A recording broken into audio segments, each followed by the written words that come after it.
et bienvenue sur cette nouvelle vidéo. Alors aujourd'hui c'est une vidéo un petit peu cool, posée. Voilà, je ne vais pas faire quoi que ce soit sur mes plantes. Je vais juste m'asseoir et vous parler. Prenez un petit café, un petit chocolat chaud, installez-vous tranquillement. On va papoter. Un thème que j'avais envie d'aborder comme ça, un thème très simple sur ce qui devrait ou serait bien de faire sur nos plantes, que je ne fais pas forcément. C'est là que c'est intéressant. Que ce soit à l'achat ou au quotidien, etc. Ou le matériel et tout. Voilà. J'avais envie de faire une petite vidéo là-dessus, plutôt sympa, posée. Je me suis pris des notes pour pas oublier un peu les différentes choses que je voulais parler, parce que je suis capable de partir loin dans un truc et puis ne pas revenir. Donc c'est mieux. Je vais essayer du coup d'être un peu organisée pour pas que la vidéo soit trop longue. Vous voyez ce que je veux dire? Avant de commencer vraiment sur le sujet de cette vidéo, je voulais faire une petite parenthèse. Une petite parenthèse pour... en fait, c'est avec un partenariat avec Plantabox. Et cette petite parenthèse, je la fais un petit peu dans cette vidéo. Je vous montrerai davantage dans le vlog. Mais il me semblait que c'était important de vous mettre dans cette vidéo qui est quand même avant Noël, même si c'est...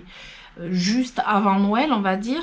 Mais actuellement sur Plantabox, et que je trouve très sympa, donc vous savez que si vous me suivez depuis un petit moment, Plantabox c'est un e-shop de plantes avec qui je collabore depuis février ou mars à peu près. C'est un shop qui a bien évolué, qui propose des box mensuelles et maintenant beaucoup de sortes de plantes, que ce soit des plantes d'intérieur ou des plantes d'extérieur ou des succulentes. Et il y a un large choix de plantes, pas très cher, très honnêtement. C'est vraiment un e-shop qui propose des plantes vraiment à des prix hyper abordables, et des plantes notamment que l'on ne trouve pas facilement. Actuellement, par exemple, pour les personnes qui cherchent les Euphorbobeza, il y en a sur son e-shop. Il y a aussi du philodendron White Princess en baby plant. Il y a toutes sortes de plantes actuellement sur le e-shop. Et pour Noël, il a créé donc une carte cadeau qui permet, en fait, quand on veut offrir des plantes à une personne amoureuse de plantes, un plante addict, on ne sait pas les plantes qu'il a déjà, etc.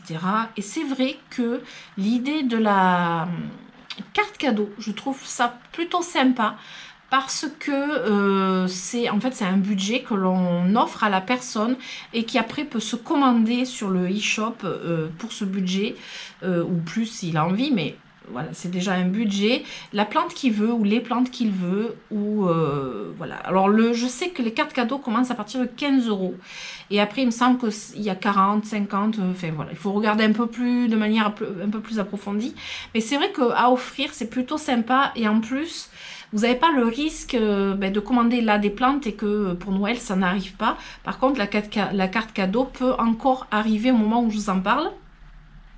Donc c'est plutôt sympathique. Et après il y a aussi des offres au niveau des abonnements. Vous avez des abonnements de 1 mois, 3 mois, 6 mois, 1 an je crois aussi. Et là actuellement il y a des offres, des promos sur ces abonnements. Donc pour recevoir des box tous les mois de plantes, et en plus il y a comment expliquer, il y a genre de questionnaire je crois, pour adapter les plantes que vous allez recevoir à votre goût. Donc je trouve ça plutôt sympa. Donc les petits cadeaux de dernière minute, j'essaye de vous en parler comme dans la dernière vidéo, mais ça je trouve plutôt sympathique. Et puis Plantabox c'est un e-shop que j'aime beaucoup, et que je reçois des plantes très régulièrement, et je vous montrerai d'ailleurs ces plantes dans le prochain vlog, puisque j'ai déballé mon colis. J'étais très contente de ce que j'ai reçu, donc voilà. Allez, on passe à la vidéo. Alors, ce qui devrait ou serait bien de faire, on va parler d'abord de l'achat. Au moment de l'achat, ce qui serait bien de faire en tout premier, en tout premier, quand vous voyez une plante, ou que vous avez déjà une idée de la plante que vous voulez, mais si vous voyez une plante en jardinerie et que vous dites j'aimerais avoir cette plante, vraiment, la toute première chose à faire, c'est de se renseigner sa provenance, en fait, d'où vient cette plante, si elle est plutôt tropicale ou de zone sèche, d'Afrique ou d'Amérique ou d'Asie ou de chez nous, parce que ça change complètement la façon de cultiver. Ce qui veut dire que ça va changer aussi par rapport à votre intérieur, si votre intérieur peut accueillir cette plante. Si elle a besoin d'humidité, de beaucoup d'humidité, que votre intérieur est très sec, voilà, c'est pas terrible. En fait, c'est juste pour essayer d'acquérir des plantes qui pourraient éventuellement se sentir bien chez vous et pas prendre une plante qui vraiment sera à l'opposé de vos conditions de votre intérieur et qui se plaira pas et qui pourra éventuellement mourir. Donc ça, j'essaye de le faire. J'essaye de le faire quasi systématiquement. Alors en fait, maintenant c'est facile, hein, on a un portable en général, tout le monde a un portable. Vous tapez le nom de la plante. Quand vous avez le nom, c'est ça le problème, c'est qu'on n'a pas toujours le nom, mais on essaye au moins, genre si on sait que c'est un philodendron, on essaye un petit peu de voir, bon, les philodendrons, un peu les zones climatiques. C'est rien, c'est le chat qui passe. Si c'est une succulente par exemple, ou voilà, un pothos, etc. Enfin, fougère, qu'est-ce que c'est, quelles conditions il lui faut, etc. Et c'est bien de savoir pour éviter justement de perdre des plantes bêtement très rapidement parce que juste vous n'avez pas les conditions pour les accueillir. Donc ça c'est vraiment la première chose à faire. Et inspecter. Alors deuxième chose à faire, si vraiment cette plante vous plaît. Dans le magasin, n'hésitez pas à inspecter la plante dessus, dessous les feuilles, dans tous les petits recoins. Alors il y a même des fois des personnes, même moi je l'ai eu fait, de dépoter, si elle est facile à dépoter, de sortir un petit peu la plante du pot pour un peu visualiser les racines ou éventuellement s'il y a des petites bêtes ou des choses comme ça, ou de la pourriture, enfin tout ce qu'on peut inspecter en visuel comme ça dans le magasin sans abîmer pour autant la plante évidemment, mais c'est vrai que ça c'est ce qui serait bien de faire. Ça c'est en théorie, en pratique c'est pas toujours évident de dépoter une plante.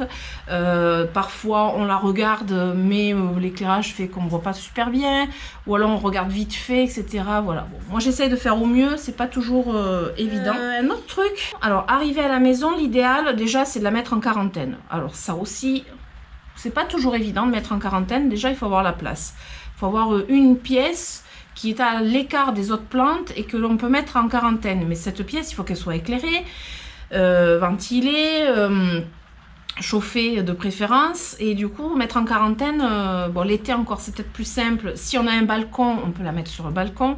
Mais en hiver, mettre une plante... Nougatine. Si on veut mettre une plante en extérieur, moi la première, l'été, les plantes en quarantaine, elles vont en extérieur, à l'abri du soleil. C'est facile. L'hiver, en quarantaine, ça va être dans la salle de bain, ça va être dans une partie de la cuisine, une autre partie de la cuisine que j'ai où il n'y a pas de plantes. Mais c'est pas toujours évident. La mettre en quarantaine, pourquoi? Parce qu'elle peut avoir des nuisibles qu'on n'a jamais vu, qu'on n'a pas vu à l'achat, justement.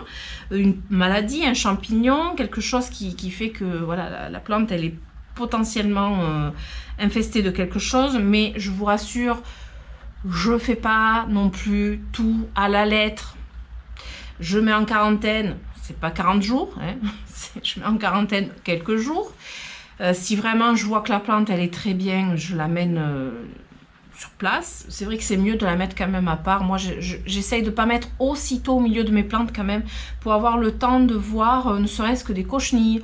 Les cochenilles elles sont hyper bien cachées et puis d'un seul coup elles apparaissent, genre 24 heures après, il y a des cochenilles. Les trips à la limite on peut les voir plus facilement, c'est vraiment sur le feuillage, voilà, ça se promène. Les acariens ça se voit quand même un petit peu aussi, mais c'est vrai qu'il y a des trucs un peu plus sinueux. Donc voilà, une petite quarantaine c'est sympa. Ah oui, un truc aussi quand on l'achète, c'est bien aussi de se dire où est-ce que je vais mettre cette plante en arrivant à la maison, dans quelle pièce, quelle orientation. Très important aussi, l'orientation est, ouest, sud, nord, qu'est-ce qu'elle a besoin comme orientation, parce que finalement une fougère, si vous êtes exposé plein sud, ça risque d'être moyen, sauf si vous la mettez un peu plus loin à la limite ou à l'abri d'une autre plante, etc. Enfin voilà, vous allez devoir quand même réfléchir à tout ça. C'est mieux plutôt que d'arriver à la maison avec votre plante et vous dire je la mets où en fait. Voilà, donc ça c'est des petites choses au moment de l'achat, on va dire. Au moment de l'achat, c'est plutôt sympa. Je fais à peu près, ouais, à peu près tout. Ah oui, j'ai oublié de parler du rempotage. Alors, il y a deux teams, on va dire. Il y a la team rempotage aussitôt et la team rempotage plus tard. Je rempote pas forcément aussitôt, mais j'essaye au maximum. L'été, au printemps-été, c'est toujours plus simple de rempoter parce que c'est la meilleure saison pour rempoter. Et le rempotage, c'est bon et c'est mieux dans plusieurs cas, c'est-à-dire que le substrat qu'il y a de jardinerie n'est pas forcément le substrat qui est adapté à la plante, mais surtout à votre façon de cultiver. C'est-à-dire que souvent, ces plantes, elles ont grandi en serre, alors chauffées, avec une hygrométrie parfaite, un arrosage régulier, un apport d'engrais au top, et arrivé chez vous, ben, elles n'ont pas la même luminosité, la même chaleur, etc. Et ce substrat, il est fait pour la faire croître le plus rapidement possible, pour pouvoir la vendre la mieux possible en fait. Mais arrivé chez vous, c'est plus du tout les mêmes conditions et forcément le substrat, ben, ça va pêcher. Parce que souvent, j'ai remarqué que beaucoup de plantes sont en tourbe de coco, en tourbe de sphaigne, vous voyez, souvent il manque de drainage, c'est assez compacté, ça sèche, soit ça sèche pas assez, soit ça sèche trop et c'est difficile à réimbiber.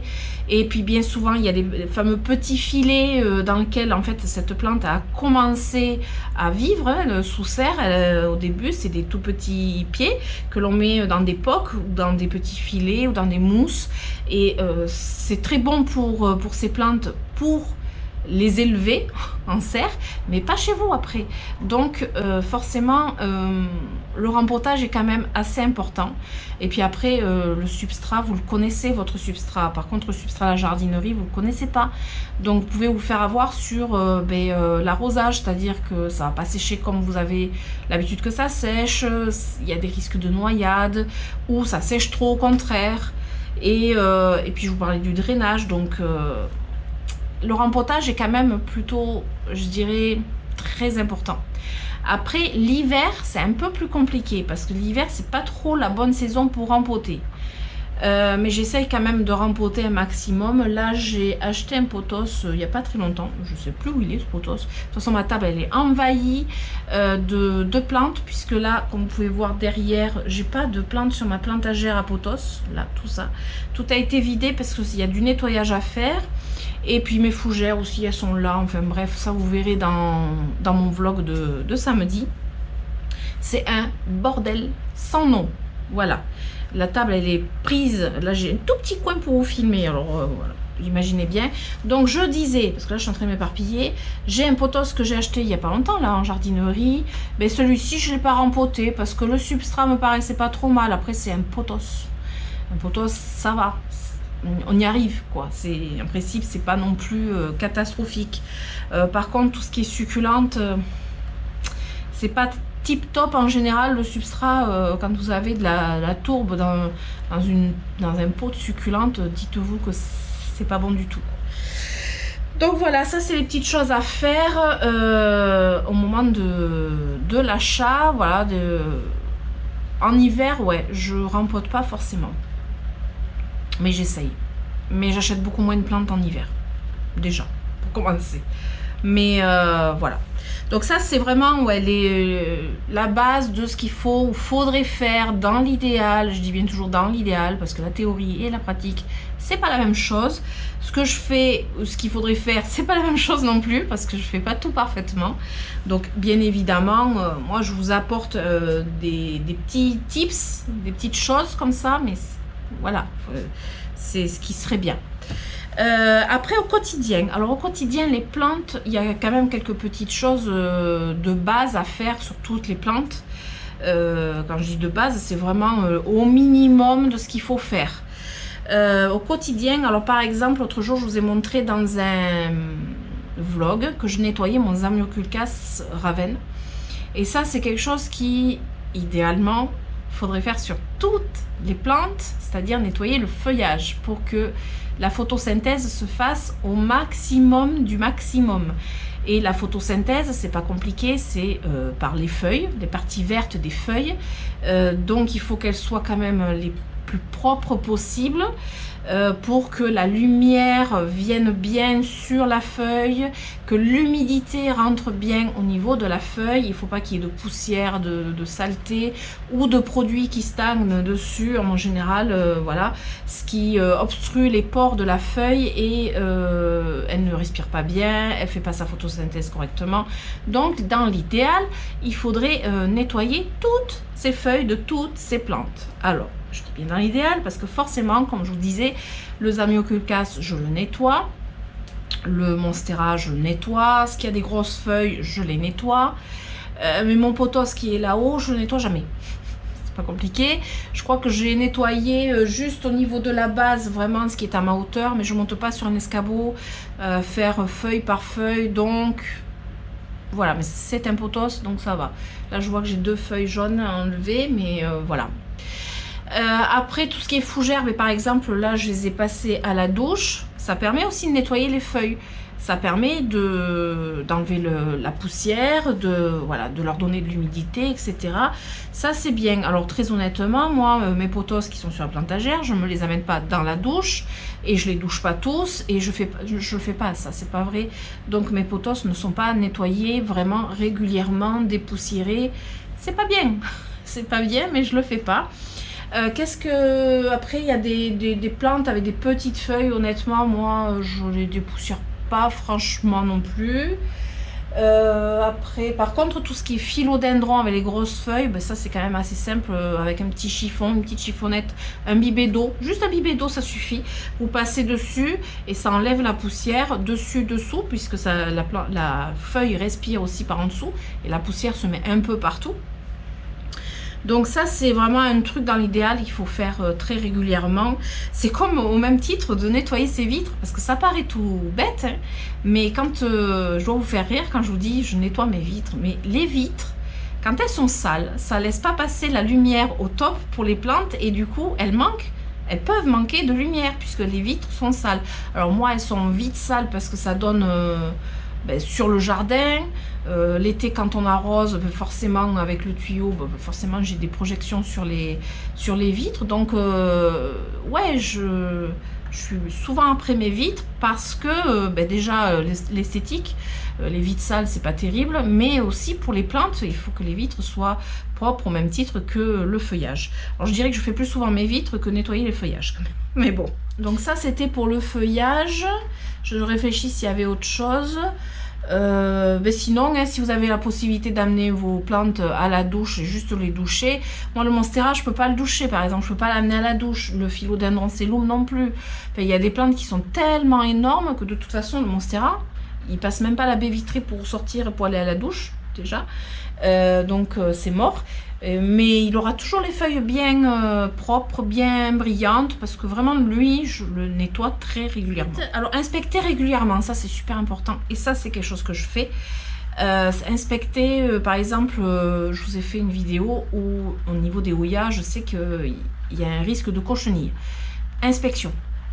C'est récurrent, on inspecte. Alors on ne fait pas non plus une fixation, on ne devient pas obsédé du nuisible et on n'est pas en mode non plus stress après nuisible. Mais c'est vrai que inspecter régulièrement, alors moi même tous les jours je vais passer à côté, allez, une plante, je la regarde, je l'observe, si j'ai une suspicion de quoi que ce soit par rapport à une feuille qui est un peu bizarre et tout, hop, je regarde. Alors l'inspection permet aussi d'enlever tout ce qui est feuilles jaunes, feuilles séchées, les feuilles qui s'abîment. Alors au niveau esthétique c'est pas terrible, mais après ça peut aussi apporter à faire venir des nuisibles, ou ça peut être aussi un champignon, ça peut être voilà, il y a des choses comme ce que j'ai fait sur le Philodendron Sellum, ou du moins ce que j'ai pas fait, c'est réagir assez vite au niveau des feuilles et de l'inspection. J'ai pas fait assez vite en fait, du coup je me suis faite submerger par les problèmes cumulés sur ce Philodendron. Mais voilà, une inspection c'est bien, ça prend du temps, mais si on le fait très régulièrement, finalement, ça prend pas tant de temps que ça. Bon, évidemment, avec la quantité de plantes que j'ai, oui, ça prend du temps. Mais, et puis en intérieur, en extérieur. J'avoue que l'hiver, on se repose un peu par rapport à l'extérieur, j'ai plus rien à faire. Les succulentes, elles sont dans la serre, bon, j'inspecte, mais c'est pas la même façon. Voilà. Ça, c'est un truc, c'est au quotidien. L'arrosage. Ah ouais, l'arrosage et même les engrais au quotidien. Alors, l'arrosage, il faut toujours. Mais ça, c'est un truc, par contre, que je fais tout le temps. C'est d'arroser mes plantes avec de l'eau à température ambiante. Alors, beaucoup de personnes vont parler d'eau de pluie, d'eau déminéralisée, d'eau... Moi, tout simplement, vraiment la base, c'est que l'eau soit à température ambiante. C'est sûr que s'il n'y a pas de calcaire dedans, c'est mieux. Par contre, l'eau à température ambiante, c'est impératif. Si vous arrosez une plante avec de l'eau froide, vous imaginez le choc thermique que ça va lui faire sur ses racines. C'est juste pas possible. Ça, vous pouvez tuer une plante juste en arrosant avec de l'eau froide. Donc ça, c'est vraiment à éviter. C'est banni. C'est le truc vraiment de base. Température ambiante. Que ce soit de l'eau du robinet ou de l'eau de pluie ou de l'eau, tout ce que vous voulez, il faut que ce soit à température ambiante. Et ça, c'est vraiment primordial pour les plantes. Ça, c'est sûr. Et après, c'est sûr que c'est bien de l'eau de pluie, forcément. Moi, je ne peux pas récupérer suffisamment d'eau de pluie pour toutes mes plantes d'intérieur. Donc, elles sont arrosées avec l'eau du robinet. J'ai pas forcément énormément de calcaire ici. Et par contre, je fais décanter, on dirait que je parle d'alcool là. Je fais décanter mon eau du robinet parce que en laissant reposer genre 24 heures à peu près, ou au moins toute une nuit, hein, pas forcément 24 heures, mais en laissant reposer l'eau, il y a déjà le chlore qui s'évapore. Donc vous n'aurez pas le chlore en plus dans l'eau du robinet. Donc voilà, ça c'est un truc qui est bon à savoir, mais par contre, ouais, la température de l'eau, c'est juste primordial. Ça, c'est un truc, ça, je fais tout le temps. Je fais très attention à ça. Je sais qu'on peut tuer des plantes avec de l'eau froide. Et mettre de l'engrais. Alors, mettre de l'engrais, ça, c'est pareil, c'est au quotidien. En fait, alors, on dit toujours, on met de l'engrais du printemps à l'automne. Point. On met de l'engrais de tel mois à tel mois et point. Alors, je ne suis pas forcément d'accord, mais ça, c'est mon avis. On est d'accord, c'est mon avis. Moi, je mets de l'engrais à partir du moment où mes plantes poussent. Ce qu'il y a, c'est que dans nos intérieurs, il y a des plantes, dans certains intérieurs, si c'est bien chauffé, s'il y a quand même assez de luminosité, les plantes continuent à pousser. Et j'ai des plantes qui continuent à pousser, alors moins vite ou normalement à la même vitesse. Ça arrive aussi, mais je continue l'engrais. Par contre, je diminue le dosage de l'engrais pour pas non plus trop la nourrir. Ça ne sert à rien. Mais je continue l'engrais sur les plantes qui poussent. Alors par contre, sur les plantes qui poussent pas, l'engrais, c'est pas la peine. Ça sert à rien. Ça ne sert strictement à rien à part gaspiller de l'engrais, c'est tout ce que vous faites. Donc si vous avez en hiver des plantes qui continuent à pousser, ben, continuez à leur mettre de l'engrais. Un engrais doux, il n'y a pas de souci. Voilà, ça fera que du bien. À partir du moment où elle pousse, elle a besoin de manger. De toute façon, voilà, elle pousse, elle mange. Et après, ben, si en hiver elle se met au repos, ben, vous arrosez. Alors de manière plus espacée, puisque l'hiver elle va moins boire, puisque elle est censée moins pousser, mais surtout il y a moins de lumière. Donc le temps dans la journée qu'elle aura pour absorber l'eau, puisque c'est au moment où il y a la lumière qu'elle absorbe l'eau. La nuit, elle ne boit pas, la plante. Comme le temps de lumière est beaucoup plus court, forcément, elle va boire moins. Donc, c'est pour ça qu'on arrose aussi moins nos plantes l'hiver. Voilà, c'est vraiment une question de lumière et de chaleur. C'est les deux combinés qui font que la plante, elle va se mettre au repos ou pas, et boire plus ou moins, et l'engrais... oui ou non en fait. Donc ça c'est vraiment au quotidien, voilà. Et ça je le fais. Voilà, ça je le fais.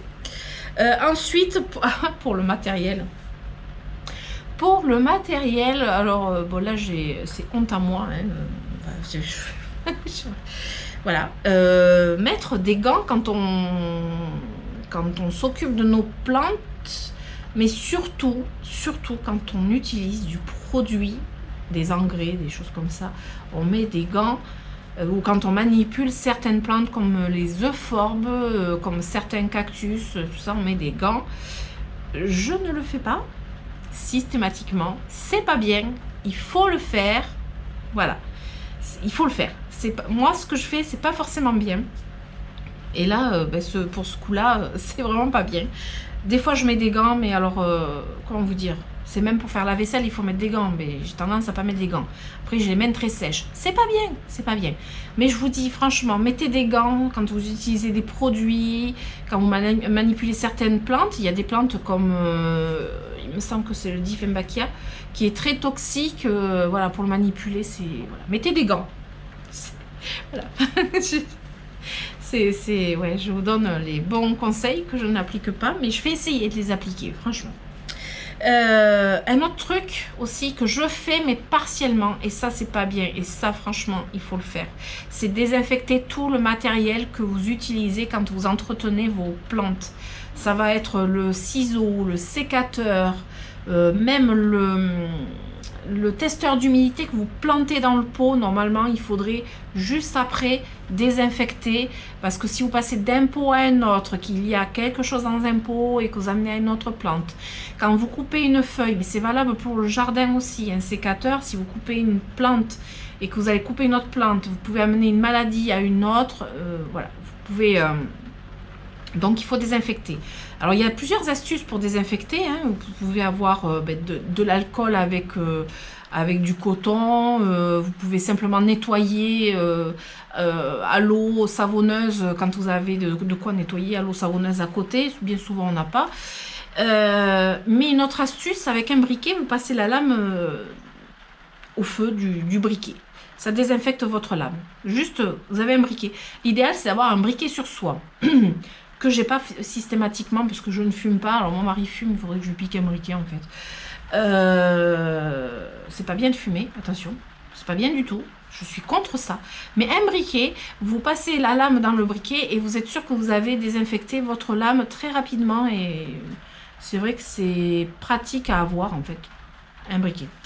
Voilà, désinfecter tout ce que vous utilisez, c'est mieux, c'est beaucoup mieux. Je le fais pas systématiquement, c'est pas bien, et ça par contre il faut vraiment que je fasse plus attention. Alors je le fais beaucoup plus dans la serre avec les succulentes. C'est vrai que j'ai tendance à... Mais j'ai tout sous la main en fait, dans la serre j'ai tout sous la main, que quand je suis ici j'ai pas forcément... En fait, idéalement, il faudrait avoir un petit plateau, un petit truc où on met un peu tout ce qu'il faut pour désinfecter. Même des lingettes désinfectantes, hein. Mais bon, les lingettes, c'est pas très écologique. Voilà.